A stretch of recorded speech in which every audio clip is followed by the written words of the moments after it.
Hello friends, வாங்க இன்னைக்கு வீடியோல ஒரு சூப்பர் டேஸ்டியான ரெசிபி தாங்க பார்க்க போறோம். கத்திரிக்காய் தொக்கு. இது வந்து ஆபீஸ் போறவங்க, ஸ்கூலுக்கு லஞ்ச் பாக்ஸ் எடுத்துட்டு போறவங்க, அது மட்டும் இல்லாம பேச்சுலர்ஸ்க்கு மிக்ஸி எதுவுமே யூஸ் பண்ணாம ஈஸியா ப்ரிப்பேர் பண்ணிக்க முடியுங்க வீட்லயே. இதே கத்திரிக்காய் தொக்கு நீங்க வந்து சாதத்துல போட்டு பிசைஞ்சு வெரைட்டி ரைஸ் மாதிரி எடுத்துக்கலாம், இல்லைன்னா தயிர் சாதம், இந்த மாதிரி சாம்பார் சாதம், ரசம் சாதம் கூட தொட்டுக்க கூட எடுத்துக்கலாங்க. இந்த ரெசிபி பண்றதுக்காக கத்திரிக்காய் இந்த மாதிரி நல்லா பொடியா கட் பண்ணி தண்ணியில போட்டு வச்சிருங்க. அதுக்கப்புறம் ஒரு பாத்திரத்துல எண்ணெய் ஊத்தி நல்லெண்ணெய் ஊத்திருக்கேன். அதுல கடுகு, வெந்தயம், காஞ்ச மிளகா, கருவேப்பிலை, காஞ்ச மிளகா கிள்ளி போட்டுருங்க காரத்துக்காக.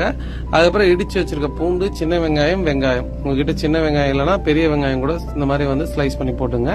அதுக்கப்புறமேட்டு பச்சை மிளகாய் போட்டு நல்லா வெங்காயம் வதங்கி வரும்போது நம்ம கத்திரிக்காய் சேர்த்து அது கூட கொஞ்சம் உப்பு சேர்த்து நல்லா கத்திரிக்காய் கரைஞ்சி வர அளவுக்கு வதக்குங்க. இந்த ஸ்டேஜ்ல தக்காளி, வெங்காயத்தோட கொஞ்சம் அதிகமா தக்காளி போட்டுங்க. தக்காளி போட்டு நல்லா வதக்கி விட்டு மஞ்சள் தூள், மிளகாய் தூள், தனியாத்தூள், அதுக்கப்புறம் பெருங்காயத்தூள், ஒரு பிஞ்ச் ஆஃப் பெருங்காயத்தூள் போடுங்க. மறுபடியும் அந்த மசாலாலாம் நல்லா ரா ஃபிளேவர் போற அளவுக்கு குக் பண்ணிட்டு புளி தண்ணி ஆட் பண்ணுங்க. புளி தண்ணி ஆட் பண்ணி ஃபைனலா ஒரு முறை உப்பு செக் பண்ணி போட்டுக்கிட்டு ஒரு பிஞ்ச் ஆஃப் வெல்லம் போடுங்க. இந்த டேஸ்ட்டை வந்து நல்லா பேலன்ஸ் பண்றதுக்காக.